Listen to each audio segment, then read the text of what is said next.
अल्हम्दुलिल्लाह हमारी आज की नशियात का बाकायदा आगाज़ हो चुका है और इससे पहले कि हम अपनी नशियात को मज़ीद आगे बढ़ाएं, आप से हम तारुफ़ कराना चाहेंगे हमारी मेहमान शख्सियत का जो रोज़ाना हमारे साथ मौजूद हुआ करेंगे। दोपहर 2 बजे से लेके 3 बजे तक हमारे साथ मौजूद हुआ करेंगे और ख़ास तौर पे रोज़े और उससे रिलेटेड जो मसाइल हैं उन पर भी बात होगी और इसके अलावा जो मफ़हूम है रोज़े का या जो असल मकसद है उस पर भी बात होगी। जैसे आज हम बात करेंगे इस्तक़बाल रमज़ान पे कि रमज़ान का इस्तक़बाल कैसे किया जाए। ये वो महीना है, आज इसका पहले अशरे का पहला दिन, आज से ये रमज़ान मुबारक का आगाज़ हुआ है, रहमत का अशरा शुरू हुआ है। लेकिन रमज़ान मुबारक से पहले किस तरह से तैयारी की जाए अपने नफ्स को पाबंद करने की, अपने आप को पाबंद करने की, अल्लाह ताला की खुशनुदी हासिल करने की क्या क्या तैयारी होती है, किस तरह से इस्तक़बाल किया जाता है, ये आज हम गुफ्तगू करेंगे। हमारे साथ मौजूद हैं मुफ्ती मोहम्मद अमजद क़ादरी साहब जो कि बानी और सरपरस्त आला हैं Darul Uloom Babul Madina and Islamic school systems lighthouse Karachi के। अस्सलाम वालेकुम मुफ्ती साहब, खुशामदीद कहते हैं। वालेकुम अस्सलाम व रहमतुल्लाहि व बरकातुहू। सर पहले तो आपको रमज़ान मुबारक की बहुत बहुत मुबारकबाद कि अल्लाह ताला ने हमें ईमान, सेहत और तंदुरुस्ती के साथ ये रमज़ान मुबारक अता फरमाया। जी अल्हम्दुलिल्लाह, आपको ही मुबारक हो। खैर जी मुफ्ती साहब, रमज़ान मुबारक का महीना जब आता है उससे पहले ख़ास तौर पे रजब और शाबान और ख़ास तौर पे रसूलुल्लाह सल्लल्लाहु अलैहि वसल्लम जो है वो रजब के महीने से ही इबादत को बढ़ा दिया करते थे। और फिर अगर हम याद करें तो रसूलुल्लाह सल्लल्लाहु अलैहि वसल्लम का जो खुतबा है शाबान के महीने में कि तुम पे एक ऐसा महीना साया फेगन होने वाला है जिसकी दिन के रोज़े का भी सवाब है और रात की इबादत का भी सवाब है। तो आपसे जानना चाहेंगे ज़रा कुछ पस मंज़र बताते हुए इस्तक़बाल रमज़ान के हवाले से गुफ्तगू फरमा दीजिएगा। सबसे पहले तो बहुत मेहरबानी, आपने अपने प्रोग्राम में हमें बुलाया, आपका शुक्रिया और आपकी पूरी टीम का शुक्रिया अदा करते हैं। हुज़ूर रहमत दो आलम सल्लल्लाहु ताला अलैहि वसल्लम जैसे कि आपने बताया कि रजब और शाबान के महीने से ही इबादत की तरफ खूब वो जाया करते थे और हुज़ूर रहमत दो आलम सल्लल्लाहु अलैहि वसल्लम शाबान के भी रोज़े रखते थे, रजब के भी रोज़े रखा करते थे और फिर इसी तरह रमज़ान को साथ मिला दिया करते थे। शाबानुल मुअज़्ज़म के आखिरी दिनों में रहमत दो आलम सल्लल्लाहु अलैहि वसल्लम ने एक बड़ी तवील हदीस इरशाद फरमाई। सही इब्न खुज़ैमा की वो रिवायत है जिसमें आपने बहुत से पहलुओं पर गुफ्तगू फरमाई और हर पहलू बड़ा जानदार पहलू था और उसमें आपने ये भी इरशाद फरमाया कि पहला महीना पहला अशरा रहमत का है, दूसरा मग़फ़िरत का है और तीसरा जहन्नम से आज़ादी का है। और ये भी इसमें इरशाद फरमाया कि अपने घर वालों पर इसमें खर्च करना चाहिए। हुज़ूर रहमत दो आलम सल्लल्लाहु अलैहि वसल्लम ने फरमाया कि ये मुवासात और भलाई का महीना है, यानी दूसरों के साथ भलाई करनी है। जैसे कि आपने इब्तदा में बड़ी डिटेल बताई कि पूरी दुनिया इस वक्त कोरोना की वजह से मुतासिर है और सफ़ेद पोश लोग बहुत ज़्यादा मुतासिर हैं जो किसी से सवाल नहीं कर सकते जी। तो हुज़ूर रहमत दो आलम सल्लल्लाहु अलैहि वसल्लम ने तो उमूमी फरमाया है कि अपने भाइयों की और अपने जो आपके करीब करीब में रहते हैं उनके साथ आपने मुवासात और खैर खाही करनी है और फरमाया कि रमज़ानुल मुबारक तो नाम ही खैर खाही का है। सुभान अल्लाह, सुभान अल्लाह। और हुज़ूर रहमत दो आलम सल्लल्लाहु अलैहि वसल्लम ने फरमाया कि ये वो महीना है कि इस महीने में नफिल का सवाब फर्ज के बराबर कर दिया जाता है। वाह वाह वाह। और फर्ज का सवाब 70 गुना बढ़ा दिया जाता है। सुभान अल्लाह। यानी हम अगर 2 नफिल पढ़ते हैं तो हमें आम दिनों में फर्ज के बराबर सवाब मिलेगा और रमजान में अगर एक फर्ज पढ़ते हैं तो हमें 70 फराइज के बराबर उसका सवाब दिया जाएगा। उसी हदीस मुबारक में हुज़ूर रहमत दो आलम सल्लल्लाहु अलैहि वसल्लम ने फरमाया 4 चीज़ों की आपने तलकीन फरमाई कि रमज़ानुल मुबारक में 4 चीज़ें आपने करनी हैं। उनमें सबसे पहली चीज़ ये है कि ला इलाहा इल्लल्लाह की कसरत करनी है, सुभान अल्लाह, पहली चीज़। दूसरी चीज़ इरशाद फरमाया कि इस्तिग़फ़ार की कसरत करनी है, अस्तग़फ़िरुल्लाह अस्तग़फ़िरुल्लाह। और तीसरा इरशाद फरमाया कि जन्नत को तलब करना है और चौथा इरशाद फरमाया कि जहन्नम से आज़ादी मांगनी है। और ये वो महीना है कि अल्लाह तबारक व ताला इस महीने में पहले दिन जन्नत के दरवाज़ों को खोल देता है और हज़ार मुसलमानों को अल्लाह तबारक व ताला जहन्नम से आज़ाद फरमा देता है और जन्नत की बिशारत उनको दे देता है। और ये पूरा महीना, रमज़ान का पूरा महीना, ये दरवाजे खुले रहते हैं और अल्लाह तबारक व ताला अपने बंदों पर इनाम इकराम बारिश फरमाता रहता है। और रात को इबादत करने का हुक्म इरशाद फरमाया, दिन में रोज़ा रखने के मुतालिक हुक्म इरशाद फरमाया।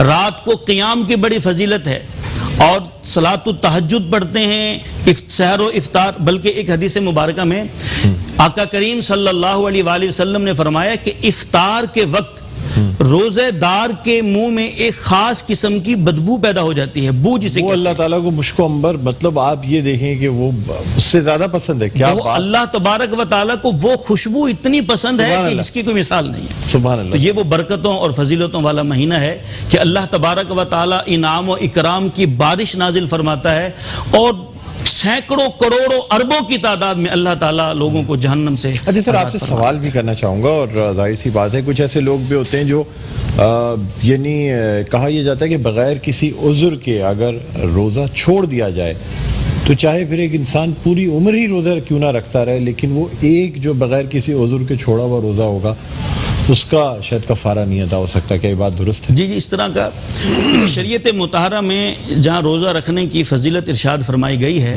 वहाँ जानबूझकर रोज़ा ना रखने की वईद भी है। यानी ऐसे भी मफाहिम मिलते हैं कि आपने एक रोज़ा छोड़ दिया फिर सारी उम्र आप रोज़ा रखते रहें तो उस फ़र्ज़ के बराबर वो नहीं हो सकता। तो जहाँ रोज़ा रखने की फजीलत है कि अल्लाह ताला इनाम व इकराम फरमाता है, अल्लाह ताला उस पर रहमतों की बारिश फरमाता है, जहाँ ये है। और उन लोगों के लिए वईद भी है जो जानबूझकर बिला वजह शरी, अगर कोई उज़र है, कोई बीमार है, कोई सफ़र पर है, वो अगर रोज़ा नहीं रखता तो एक अलग बात है, लेकिन अगर जानबूझकर अगर कोई रोज़ा नहीं रखेगा तो उसकी गिरफ्त। बिल्कुल बिल्कुल। मुफ्ती साहब से मजीद बातचीत करेंगे, आप ब्रेक के बाद भी हमारे साथ मौजूद होंगे। जी नाज़रीन, वेलकम बैक। एक दफ़ा फिर आपको खुशामदीद कहते हैं। प्रोग्राम है ये मेट्रो वन न्यूज़ की खुसूसी इफ्तार नशरियात, आबाद है रमज़ान। मैं हूँ आपका मेज़बान डॉक्टर बुलंद इकबाल। और ब्रेक पे जाने से पहले हम बात कर रहे थे, हमारे साथ मुफ्ती अमजद कादरी साहब, मुफ्ती मोहम्मद अमजद कादरी साहब मौजूद हैं जो कि बानी और सरपरस्त आला हैं Darul Uloom Babul Madina and Islamic school systems के। लाइट हाउस कराची में ये स्कूल वाक़ है। और ब्रेक पे जाने से पहले इनसे बात हो रही थी। इसके अलावा हमारे साथ मौजूद हैं कारी फैसल चिश्ती साहब, और अभी हमें ज्वाइन किया है, हमेशा की तरह हमारी हर ट्रांसमिशन का हिस्सा होते हैं, बहुत खुशलहन नातख्वां हैं, नातगो शायर भी हैं। फिर इनका ताल्लुक़ जो है वो शोबा दरस व तदरीस से है, कराची यूनिवर्सिटी से मुंसलिक हैं। इसके अलावा यानी साहिब कलाम शायर हैं, इनका कलाम नातिया कलाम जो है हरफ मुअत्तर वो भी मंजर आम पर आ चुका है, हमेशा हमारे साथ मौजूद होते हैं। इसके अलावा पाकिस्तान टेलीविज़न के अवार्ड याफ्ता नातख्वां और सनाख्वां हैं, मेरे साथ मौजूद हैं जनाब शकील मदनी साहब। अस्सलाम वालेकुम। शकील भाई, रमज़ान मुबारक, बहुत बहुत मुबारक हो। और आज मुबारक, और आपके तवज्जुह से तमाम आलम इस्लाम को मेरी तरफ से भी बहुत बहुत मुबारकबाद माशाअल्लाह। और मैं शुक्रगुजार, सर माइक ले लीजिएगा। बहुत बहुत शुक्रिया। और मैं शुक्रगुजार हूँ कि आप इतना मुझे नाचिस को इतनी ज़्यादा इज़्ज़त अफजाई फरमाते हैं। बहुत शुक्रिया आपका, मेट्रो वन टेलीविज़न का, सबों का बहुत शुक्रिया। थैंक यू सर, बहुत शुक्रिया। बहरहाल बहुत अच्छा लग रहा है, हमेशा की तरह आप इस दफ़ा भी हमारे साथ मौजूद हैं और उम्मीद करते हैं कि अब रोज़ाना आप हमारी इस ट्रांसमिशन में मौजूद हुआ करेंगे ताकि हम कलाम भी शामिल करेंगे। प्लस जो ख़ास तौर पे हमदे बारी ताला का जो सिलसिला होता है, ख़ास तौर पे इतनी आपके क्रेडिट पे माशाल्लाह हमदे बारी ताला है, तो ये भी बड़ा अच्छा लगता है कि क़िरअत के बाद हम भी शामिल करते हैं। बहरहाल आपसे कलाम भी सुनेंगे। मुफ्ती साहब, आप से जानना चाहूँगा सर, कुछ रोज़ों के मसाइल के हवाले से बात करेंगे। आप मुझे ये बताइएगा कि अगर कोई शख्स किसी वजह से रोज़ा ना रख पाए, कोई उज़र हो या कोई परेशानी हो, सेहत का मसला हो, कोई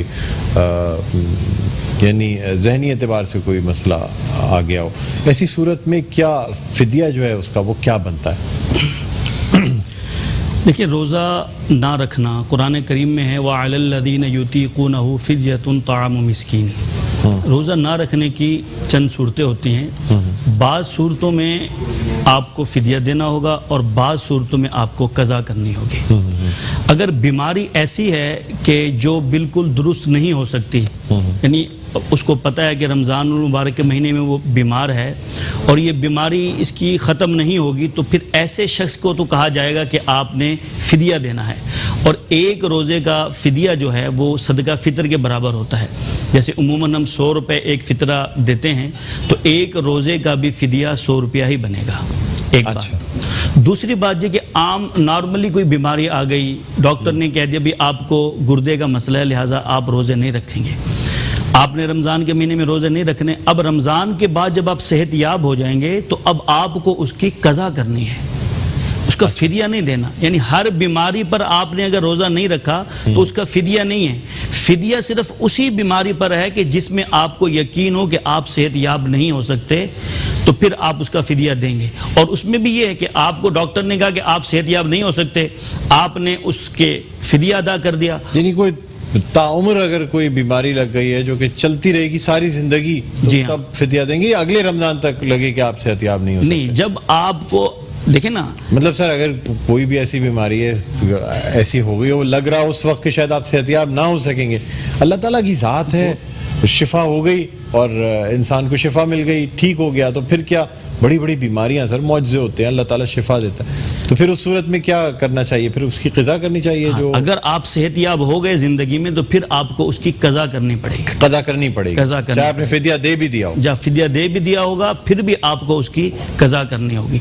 और अगर ऐसा कोई मर्ज़ है कि जिसमें आपको पता है कि डॉक्टर ने भी कह दिया और मतलब ग्राउंड रिलेटिव भी यही है कि बंदा ये सही नहीं हो पाएगा, तो फिर उसका आप फिदिया देंगे।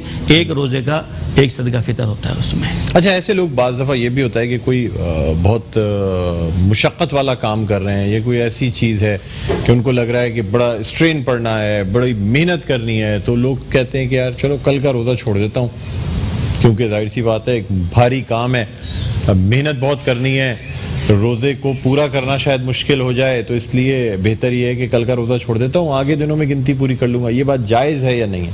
देखिए, जो हदीस मुबारका शाबानुल मुअज़्ज़म के महीने में हुज़ूर रहमत दो आलम सल्लल्लाहु अलैहि वसल्लम ने इरशाद फरमाई थी, उसमें आपने एक ये भी पहलू इरशाद फरमाया था कि अपने मुलाज़मीन पर नरमी करो। नरमी करो, बिल्कुल। अच्छा, उस नरमी का मतलब ये है कि अगर वो आपके पास 8 घंटे काम कर रहा है तो आप उसकी ड्यूटी टाइम कम करेंगे, तनख्वाह कम नहीं करेंगे। नहीं सर, वो ठीक है, बाज़ दफ़ा मुलाजिम होना ज़रूरी नहीं है, कोई मालिक है और वही सोच रहा है कि मुझे तो छोटा कारोबार करता है, जगह जगह जाके उसको चीज़ें बांटनी होती हैं, अब उसने सोचा कि मैं सुबह से लेके मुझे इफ्तार के बाद तक ये काम डिलीवरी का करते रहना है, तो शायद ये कि मैं रोज़ा मुकम्मल ना कर पाऊँ या मैं बेहोश हो जाऊँ, तो क्या ऐसी सूरत में वो रोज़ा छोड़ सकता है या नहीं छोड़ सकता? नहीं, इसकी तो शरीयत में इजाज़त नहीं होगी कि अगर मुशक्क़त वाला वो काम कर रहा है और इस काम की वजह से वो रोज़ा छोड़ दे, छोड़ने की इजाज़त नहीं होगी उसको। अलबत्ता काम उसको ये कहा जाएगा कि अपने काम में कमी करे और इसको इफ्तारी के बाद या ऐसे वक्त में करे जब ये आसानी से अदा कर सके ये काम। अलबत्ता काम की मुशक्क़त की वजह से रोज़ा छोड़ने की उसको इजाज़त नहीं दी। सर एक और बहुत अहम बात है, कहा यह जाता है कि अगर रोज़ा मुश्किल लग रहा हो तो बेहतर है कि ज़वाल से पहले पहले उसे तोड़ दिया जाए। ज़वाल के बाद अगर रोज़ा तोड़ा तो फिर 60 दिन के तवातुर के साथ रोज़े रखने पड़ते हैं। इस मसले पे सर बहुत सारे लोग क्योंकि बात करते हैं, बच्चों से भी हमेशा से ये कहा जाता था जब बच्चों को पहले पहले रोज़े रखवाए जाते हैं कि अगर बेटा रोज़ा मुश्किल है, नहीं समझ में आ रहा कि रोज़ा कंप्लीट हो सकता है, पूरा हो सकता है, तो बेहतर है ज़वाल के वक्त से पहले पहले 11:30-12 बजे से पहले पहले रोज़ा तोड़ दो तो ठीक है, फिर तो उसका कफ़ारा एक रोज़ा। लेकिन अगर ज़वाल के बाद रोज़ा तोड़ा गया तो फिर उसका कफ़ारा 60 दिन के तवातुर के साथ रोज़े। क्या ये बात दुरुस्त है सर? नहीं, असल में बेसिक मसला ये है कि रोज़े की नीयत आप कब तक कर सकते हैं, ये ज़वाल से पहले पहले नहीं सर, कफ़ारा रोज़ा टूटने की उसी तरफ आ रहा हूँ। वो जो आपने कहा ना कि इससे पहले पहले आप तोड़ दें, मतलब उसका इसकी लॉजिक ये है कि अगर आपने रोज़े की देखिए नीयत कर ली ना आपने, तो अब तो आप नहीं तोड़ सकते, चाहे वो ज़वाल से पहले हो या चाहे ज़वाल के बाद हो, नीयत आपने कर ली। अब सवाल ये कि रोज़े की नीयत आप कब तक कर सकते हैं? अगर आपने ज़वाल से पहले पहले नीयत नहीं की तो यानी आपका रोज़ा ही नहीं हुआ, तो आप उस तोड़ने का कोई कॉन्सेप्ट ही नहीं है उसमें, क्योंकि रोज़ा शुरू ही नहीं हुआ आपका। अगर आपने ज़वाल से पहले पहले नीयत कर ली और बिला वजह शरी अब आप चाहे ज़वाल से पहले तोड़ें या ज़वाल के बाद तोड़ें, वो कफ़ारे की जो कंडीशन है वो आप पर लाजिम होगी। ये नीयत का इससे ताल्लुक है, नीयत का ताल्लुक है, इससे वक्त का ताल्लुक नहीं है। अगर आपने नीयत कर ली ज़वाल से पहले, फिर अब आप नहीं तोड़ सकते। अच्छा सर, बच्चों को ट्रेन करने के लिए हो सकता है कि लोगों ने बनाया तो अलग बात है, लेकिन शरीयत में ऐसा कोई कंसेप्ट नहीं है। सर एक और बहुत अहम चीज़ है, अब जाहिर सी बात है इंसान को रमज़ान के रोज़े रखने हैं, वो रात में सहरी का सामान लेके आया, सहरी खा रहा है, नियत है, एक दिल में इरादा है, और पता है क्या, क्योंकि सर आम दिनों में तो बहुत कम ऐसे घराने होंगे जहाँ पे पीर या जुमरात के रोज़े रखे जाते हैं, वरना तो रमज़ान के पहले रोज़े से ये तमाम एहतमाम और तैयारी चलती है। अब दिल में इरादा है, नियत है, लेकिन क्या ज़बान से कहना ज़रूरी है, या अगर टीवी की आवाज़ जो आती है वो बिस्सौम गदन नवैतु मिन शहर रमज़ान, अगर वो आवाज़ भी कान में पड़ जाएगी तो नियत हो जाएगी, या एक आदमी का इरादा ही है, वो तो जाहिर सी बात है रमज़ान के रोज़े छोड़ने का कोई कॉन्सेप्ट ही नहीं है, सहरी इसीलिए कर रहे हैं कि रोज़ा रखना है, तो क्या ऐसी सूरत में रोज़ा हो जाएगा, या ज़बान से वो नियत के अल्फाज अदा करने हैं? अच्छा, इसमें सबसे पहले ये देखा जाएगा कि नियत किसे कहते हैं, इरादे को, कसद को। दिल का जो इरादा है, दिल की जो कसद है, उसको नियत कहते हैं। आपने चाहे ज़बान से कहा हो या ना कहा हो, यानी आप रात को सोकर जो उठे हैं और सहरी कर रहे हैं, ये आपका इरादा है, आपकी नियत है कि मुझे कल का रोज़ा रखना है। बिल्कुल। तो नियत कहते हैं दिल के इरादे को। आपके दिल में ये इरादा है तो आपकी नियत हो गई। अलबत्ता ज़बान से कह लेना ये अच्छी बात है, मुस्तहब अमल है। अलबत्ता आपके दिल में अगर नियत है तो वो आपका रोज़ा हो जाएगा, चाहे आपने ज़बान से। अच्छा, कुछ लोग ज़बान से दोहराते नहीं, टीवी के सामने बैठ के सहरी कर रहे होते हैं और देख लेते हैं वो टीवी के ऊपर रोज़े की नियत जो है चल गई और कानों में पड़ गई, अरबी में भी और उर्दू में भी, तो क्या ये काफ़ी होता है? जो उसके दिल में नियत है तो उसका रोज़ा तो हो जाएगा, ये नियत काफ़ी हो जाएगी। अच्छा, और कोई शख्स अगर तसब्जुब का शिकार हो कि उसे रोज़ा रखना है या नहीं रखना, सहरी भी कर ली और फिर भी वो सोच रहा है, तो उसका आप क्या बता रहे हैं कि कब तक का टाइम है कि वो नियत कर ले? अगर वो कुछ खाता पीता नहीं है सुबह के वक्त यानी ज़वाल के वक्त तक, तो कब तक नियत कर सकता है? अगर वो तज़ब्जुब का शिकार है, भाई रोज़ा रखना है या नहीं रखना, लेकिन कुछ खा भी नहीं रहा जी, पाबंदियां पूरी कर रहा है, नमाज भी उसने पढ़ ली है, लेकिन दिल में एक ये खदशा है कि रखूं नहीं रखूं, रखूं या नहीं रखूं, नियत कर लूं, सोचेगा 11 बजे तक मैं देख लेता हूं, अगर भारी नहीं लगा तो नियत कर लूंगा, वरना अल्लाह से कहूंगा मैंने तो रोज़ा रखा ही नहीं था आज का। तो उसमें ज़वाल से पहले पहले उसके पास इख्तियार है, बशर्ते कि वो कुछ खाए ना, तो वो नियत करना चाहे तो कर सकता है, उसके बाद नहीं। ज़वाल से पहले पहले नियत कर सकता है। अगर उसने मुसम्मम इरादा नहीं किया था और तज़ब्जुब का शिकार था, उस सूरत में, उस सूरत में ठीक है। सर ये भी बता दीजिएगा कि यानी अगर कोई शख्स भूल चूक से, यानी एक तो ये होता है ना कि कोई चीज़ किचन में चख ली, टूथपेस्ट उठा के कर लिया, ठीक आदत है, रोज़ाना करते हैं, शेव बना ली, करते हैं, आदत है, हालांकि रोज़े में कहते हैं नहीं करना चाहिए।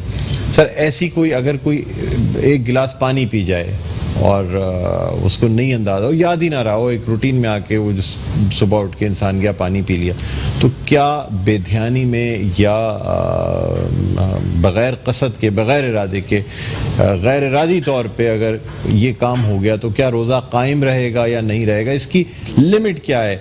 एक घूंट, 2 घूंट या एक गिलास पानी भी अगर कोई गलती में पी ले तो उसका रोज़ा कायम रहेगा? देखो, भूल से 1 घूंट या 2 घूंट, 1 गिलास या पूरा खाना भी अगर वो खा लेगा तो उसका रोज़ा नहीं टूटेगा, भूल की सूरत में। और जानबूझकर तो एक थोड़ा सा चख भी लेगा तो उसका रोज़ा टूट जाएगा। तो भूल की सूरत तो मुआफ़ रखी गई है कि भूल में अगर वो जितना मर्जी भी खा ले या पी ले उसका रोज़ा नहीं टूटेगा, जानबूझकर वो खाएगा तो उसका रोज़ा टूट जाएगा, तो फिर रोज़ा टूट जाएगा। ठीक है, ठीक है। अच्छा सर ये भी बताइएगा कि रोज़े में इंजेक्शन लगवाना कैसा है? क्या सिर्फ जान बचाने के लिए इंजेक्शन लगवाया जा सकता है, या दर्द का इंजेक्शन या दूसरे जो रूटीन इंजेक्शन होते हैं, जैसे बहुत से लोग इंसुलिन लगाते हैं, बहुत से लोग को ब्लड प्रेशर के लिए या दिल के लिए या किसी और चीज़ के लिए एंटीबायोटिक्स की कोर्सेज चल रहे होते हैं, तो क्या ये इंजेक्शन लगा सकते हैं? खाल में, गोश्त में, नस में, कहाँ ये इंजेक्शन लगाए जा सकते हैं? अच्छा, ये इंजेक्शन का जो मसला है ये एक जदीद मसला है। आज से 1400 साल पहले की किताबों में अगर देखा जाए तो इसकी नज़ीर नहीं मिलती। आज के दौर में ये एक इख्तलाफी मसला बना हुआ है। बाज़ उलमा कहते हैं कि इंजेक्शन लगाने से रोज़ा टूट जाता है और बाज़ उलमा कहते हैं कि नहीं टूटता। और जो ये कहते हैं कि रोज़ा नहीं टूटता उनके दलाइल कवी हैं, और हमारा भी यही मौक़िफ़ है कि रोज़े की हालत में इंजेक्शन चाहे आप नस में लगाएं या आप गोश्त में लगाएं, किसी भी सूरत में रोज़ा आपका रोज़ा नहीं टूटेगा। अलबत्ता होना ये चाहिए, अगर कोई नॉर्मली बीमारी है, सर में दर्द है, जिस्म में दर्द है, तो अवॉइड किया जाए, ना लगाया जाए।